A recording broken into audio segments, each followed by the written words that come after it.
as well as we thought before, as mentioned, we started this kind of thinking in 2008 or 2009 for some mid-scale hotels.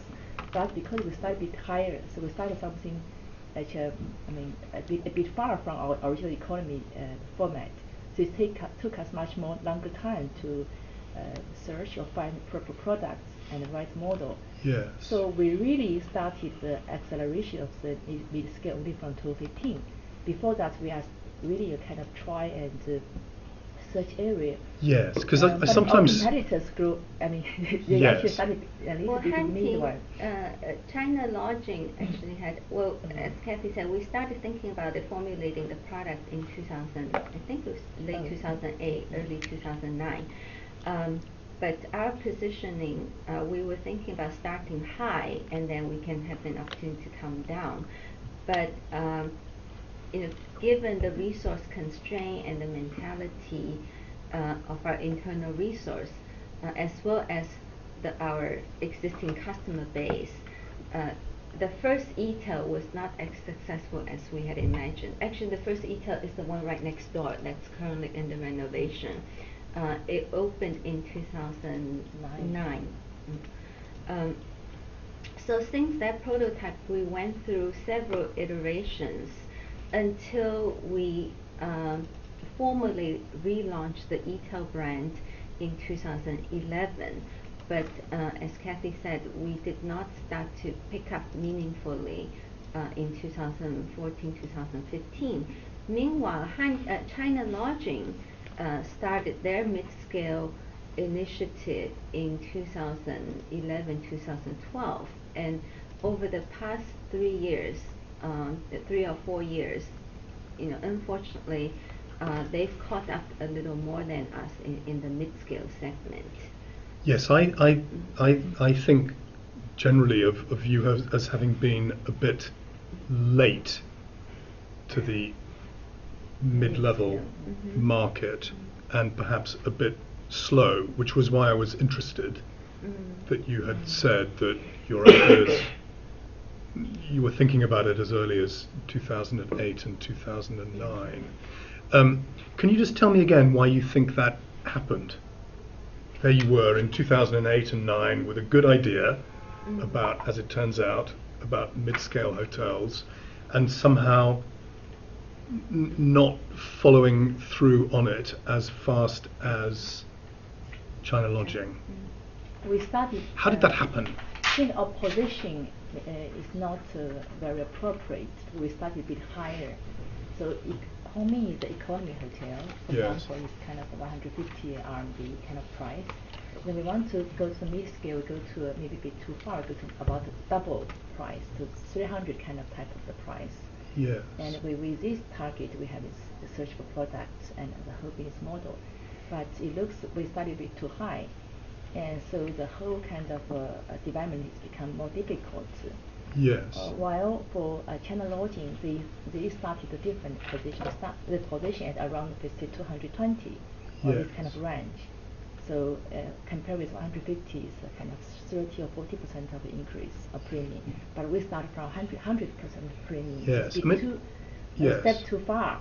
And for their position, actually found it's because it's kind of a moderate premium, which is in line with the market demand during that period. So they can start much faster than our position at a more premium. And how soon did that become apparent? Apparent. I think it's in 2013, 2014, we can see they start much faster. That's also the reason. Well, that's right, but that's about them. 13 and 14 is when they're increasing the number of mid-levels hotels much faster than you are. But you were talking really about the pricing strategy or the positioning, and you were explaining that maybe your positioning wasn't great. So we realized that but there are questions about positioning, and then there are questions about how fast you mobilize. Let me follow up on that. I think those two are somewhat connected. Our initial thinking was we want Ho Min back in 2008, 2009. Ho Min's RevPAR was in 100. Our average company-wide was 150, 160 RMB. But in first-tier cities, that was a little higher. Let's say about 180. Our thought is we want a product with a RevPAR of over 300, so that it will be a brand new product. It will not cannibalize our existing customer base too much. We also thought that if we can successfully come up with a higher product that has in the 1.8 times RevPAR range, that will enhance Home Inn's brand image, because we've seen plenty of high-end hotel companies in the world try to come down. Like Volkswagen buying Rolls-Royce. But I was going to say, it's a lot more difficult for anything with a lower level brand to go up, except for acquisition, and acquisition is usually too expensive in China. But so that's our initial thinking. We want something high, so that we can enhance the Ho Min brand, and we believe that once we have the capability of going to this high end, then we can easily come to backfill the segments in between. So that was our initial thinking. But it turned out that given our internal resource and really people's mentality and skill sets, to come up with a higher and or substantially different product turned out to be a lot more challenging than we had planned. So look, I know this is, I imagine in your minds, this is one of the kind of key questions that will come to, and I can sense that you are keen to talk about it, and we will, but for the time being, we just need to lay some groundwork a little bit, right, without going into anything that's potentially contentious. So it's really just about the different cities and the different levels of hotel, and whether you can tell me how you think about those opportunities and the degree of competition and the like, but just a little bit segmented by type of city and a little bit segmented by type of hotel. That would be very helpful for me. Okay. So I will start from the city level. Because you mentioned China is quite big, so we generally put China city into different levels. So tier 1, tier 2, tier 3. So for tier 1, basically it's 4 big cities: Shanghai, Beijing, Guangzhou, Shenzhen. This is the kind of first level of the big cities with lots of economy energy.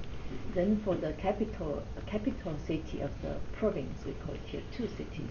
The rest is basically tier 3 or even below.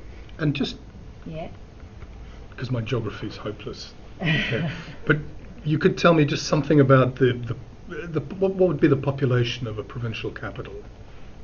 Typically about 4 or 5 million. In one city. Yes, each city. 4 or 5 million. 5 million more. That's a lot of people. So tier 1 is each about kind of 20 million plus. Yes. For provincial cities, at least 5. Maybe more like 5 to 10, maybe. Yeah. I think at least 8 to 10 is kind of at least 4 million. Yeah. So for Ho Min, we started from the tier 1 and tier 2 at the very beginning. That's normally we start with that in Shanghai, start from Shanghai, Beijing, and South bases. And then gradually, with fast expansion, we gradually go to more of the tier 2 and tier 3, especially. Tell me about a tier 3 city. Tier 3 cities is we call small or mid level cities, which is kind of maybe 1 million, 2 million, still big, but in China's context it's very small, relatively small cities. So which is the city in the province, which is not the capital of the province. Okay. So usually these cities those cities were probably farmland 20 years ago. Yes. And with the Chinese government's intense push for China to urbanize, especially in the early 2000s, the government had a lot of incentives and policies for the local government to reduce its farm population but to increase urban population. So there were tremendous development in those so-called cities, especially real estate development. Yes. And sometimes, if the city is lucky, they get manufacturing, by foreign investors. So those are the typical Yeah. third-tier cities where we would go Okay. into. So for And then a example- fourth-tier city. Tell me about a fourth-tier city. I think for tier 3 and tier 4 for us is bit similar, but tier Bit 4 similar, goes yeah. even down to the I think we're- rural area. And how many of them are there, would you say? We currently are in about more than 300 cities, 330 cities we are in, Yes. of which we see 4 big cities the tier 1, Yeah. and is around another 30 cities is the tier 2 cities, Yeah. and all the rest is the tier 3 and tier 4. So it basically means we have around 290 cities in the Yes. tier 3 and tier 4 cities. Okay, and tell me just, again, this is all just general background Yeah. stuff, right? There are no key issues here at all, as far as I know. The sorts of people who are going to a Homins hotel in a tier 3 or tier 4 city, what are they doing? What's the purpose of their travel? Mainly still the business related. So this kind of small or medium company, so they have some, for example, if they have a business in one city, they may go to the nearby cities. Yes, or in the and it might be a province. business reason, so they're going to Business see reason, another yeah, business, that's major reason. maybe a supplier, Yeah. maybe a customer. Yes, they also have some, for example, go to see relatives, so they can stay there. They have some family or relatives that Yes. stay in other cities. They go there to join their, I don't know, wedding or. And do you have a sense of whether it's generally business or what percentage might be business? We really don't have a very accurate figure. It's all based, because it's difficult to distinguish who is on what purpose. But Yes. based on our general field feedback, roughly around, overall in a total home business, roughly about 65 is kind of 65% is for business travel, Yeah. and 35 to 40% is for the leisure travel. Yes. That's kind of a rough split. It also depends on different city, different location, and different seasonality. Of course it does. But for many people, they might want to visit relatives, and it's convenient just to stay in a nearby Yeah. hotel Yeah. because that's how they all fit together. Okay. So we start from tier 1, then we goes to tier 2. Sometime, I think since 2009, because after the financial crisis, the Chinese government is also encouraging we see called the urbanization campaign.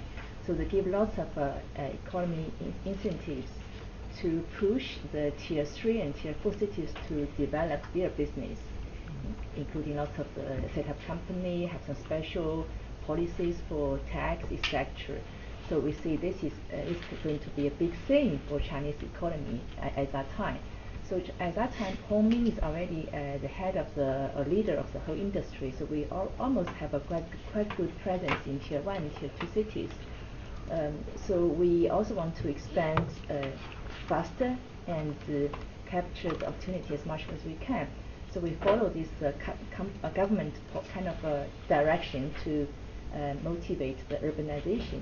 So it goes to the tier 3 and tier 4 cities very rapidly since 2009. Okay. So, for example, by now we have around 35% of our hotels is in the tier 3 and tier 4 cities, Mm-hmm. which is relatively high compared with other peers. But now with the whole economy slowdown, as you mentioned, they have different impact for different cities.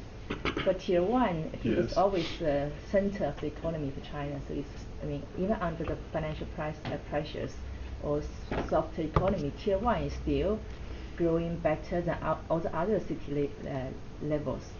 But for tier 2, especially for tier 3, there's a big pressure or impact because with the whole overall economy slowdown, tier 3 suffer the most because they have a very vulnerable basis for business and economy.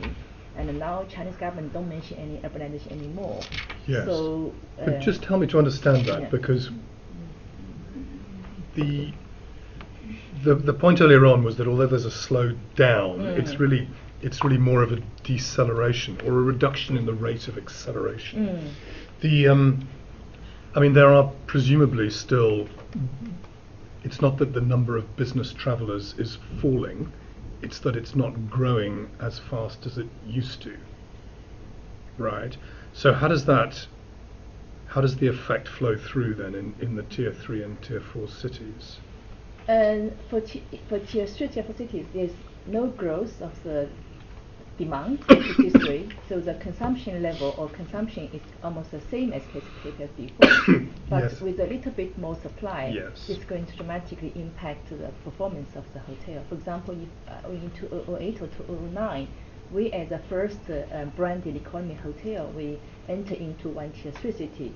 So as May just mentioned, it can be a very good performance. So after a few weeks, we can get fully occupied. Yes.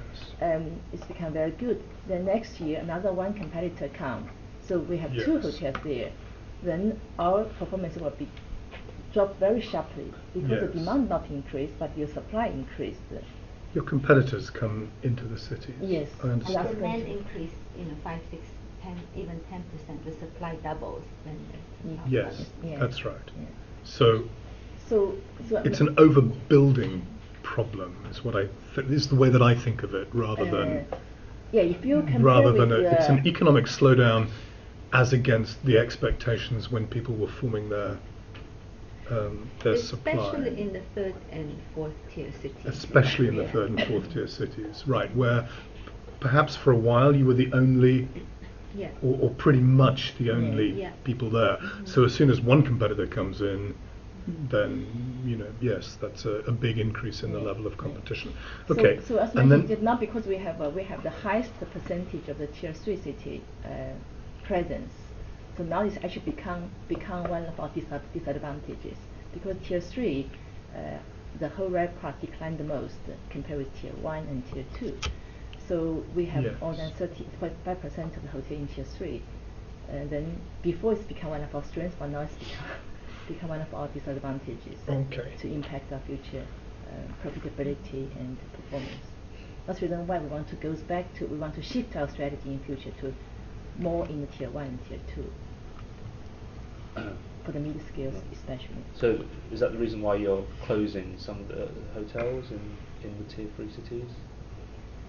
Closing have quite many different reasons. I think majorly maybe two types of reasons. First one is kind of out of control forces. For example, China have lots of city infrastructure projects, build new highway, build new subway, etc. So with these things, you have to shut down the buildings on the whole route. Right. And this one you have to do that. And also sometimes, for example, the lease reached the expiry date, then they don't want to lease anymore, so they stop the operation. We also have some business not doing well. We have a loss or cash loss even, so we need to. yes, don't yeah, see we'll any- come on to talk about that a yeah, we little don't see bit any later. chance to go back to the healthy operation level, so we have to close it. Okay. Can I ask,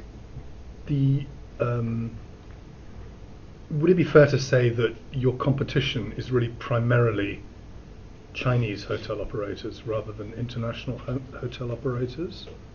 We would say that. Yes. You would say that. I think that's fair. Okay. And then I'm just looking at John's list. There's a question about the regulatory environment. And I would guess that I mean, maybe I'll let you correct me if I'm wrong, but there'll be a question about, there'll be a level of regulation which is either burdensome or not, and you'll be thinking that it might increase or not. From operating hotel in China, from that perspective, we have not seen any substantial change in the regulatory environment. And do you anticipate any? Well, see, we have a little negative impact. Is maybe before when we open a new hotel, this kind of whole The approval. approval, especially this kind of tell something. Fire safety. Yeah, fire Yes. safety is much more loose, relatively In the speaking, old to 10 days. years ago. So we can Well, convert all it's more type- loose than it used to be. No, no, before. No, it's before tighter than now it it's used to be. tighter. I'm glad so- about that. That seems like a good thing. To That's right, that's right. So Yes. we're supportive of that. Yes. What you mentioned for the operation But side, we need to spend we more have money to, to. yeah. Mhm. Yes. Yeah. But Yes, it's good, so that it's people good don't because- die in fires. I think that's right. Yeah. That seems like a good thing to me. Yeah, that's right, that's right. Yeah. But I'm just saying, I fully agree this must be right, whole direction, but I'm just saying Yes. it's going to, from operational side, it's going to increase our pre-opening, period.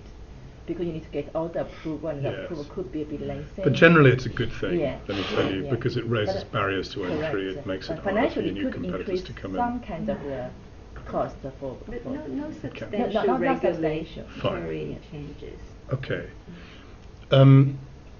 John, I don't know if you want to glance at your topics under 1 and just see how good you're feeling about that.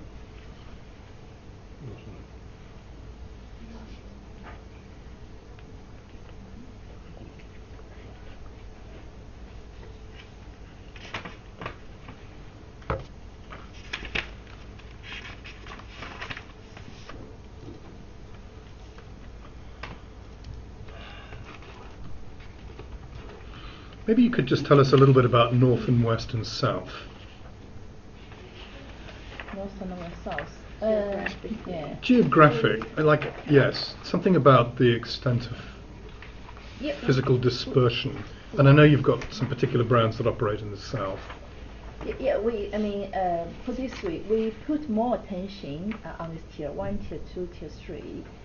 We do manage our business, by geography, so we have different, Right. we have Regional 10 managers. regional managers. So generally speaking, east side is the best performance area for us, basically including which is Beijing, Shanghai. Shanghai. Basically the more economy developed Yes. areas. And for other areas, east, north, west, Do you have a south. map anywhere? Oh, you've got it there. Oh, fantastic. China. Yeah, China's showing where the hotels are. Yeah, exactly. Yeah. So, if I may show you. So, Thank you so much. Basically, the western part is very very sparsely populated, so not Yeah. much business there. And this is the best area for business, the coastal areas. Can Yeah. see here is Beijing, Shanghai, Guangzhou, Mhm. Shenzhen. That's always called tier 1 cities. So you've already used the Yes, of blue course. to show it already. So for And just for the home recording, in- when you were pointing at sparsely populated, you were pointing to the area in the west. That's what Yes, everyone's- west. Yes. The recording won't pick what you're pointing Yeah. at. Sorry. That's right. So Home Inn started in Beijing and then Shanghai. Those are the two cities where we have most hotels per city, over 100 each city. And then for the rest of the country, Home Inn is relatively strong in the northern part of China because of we had stronger operational and development team there. We just evolved that way.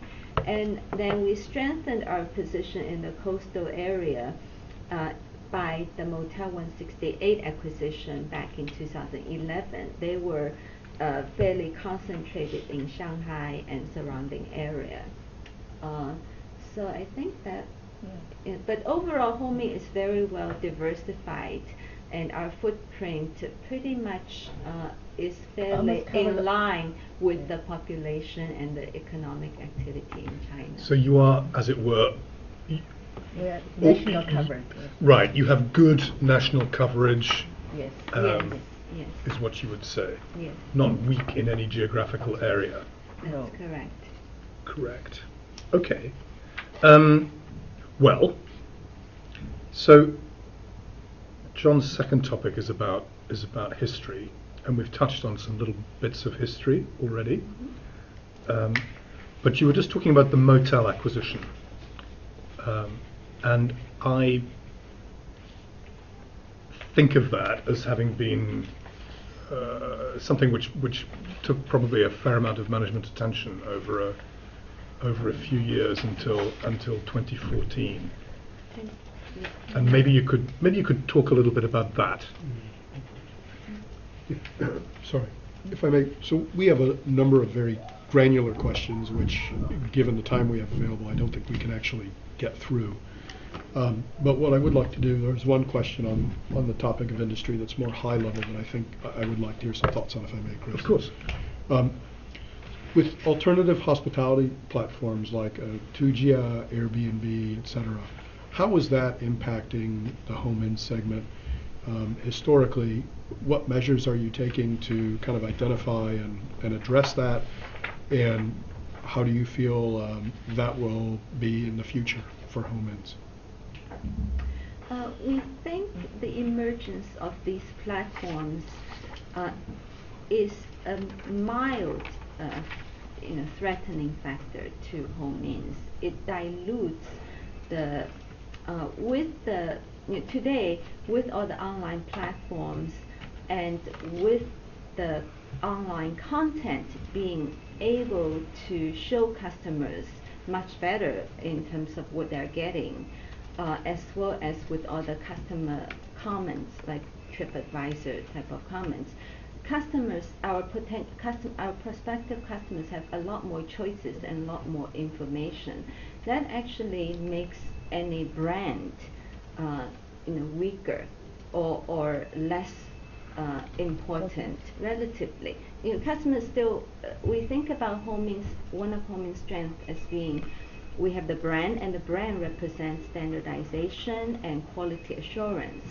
But with today's customers' ability to access all kinds of information, that gives customer more power than in the old days, where they have a lot more limited reliable information and safety in their choices. But in reality, directionally that's our thinking, and that's also the feedback we get from our customers. But we are also not seeing Tugia, Airbnb kind of things at this time, at least not taking away market share meaningfully from the branded B&B.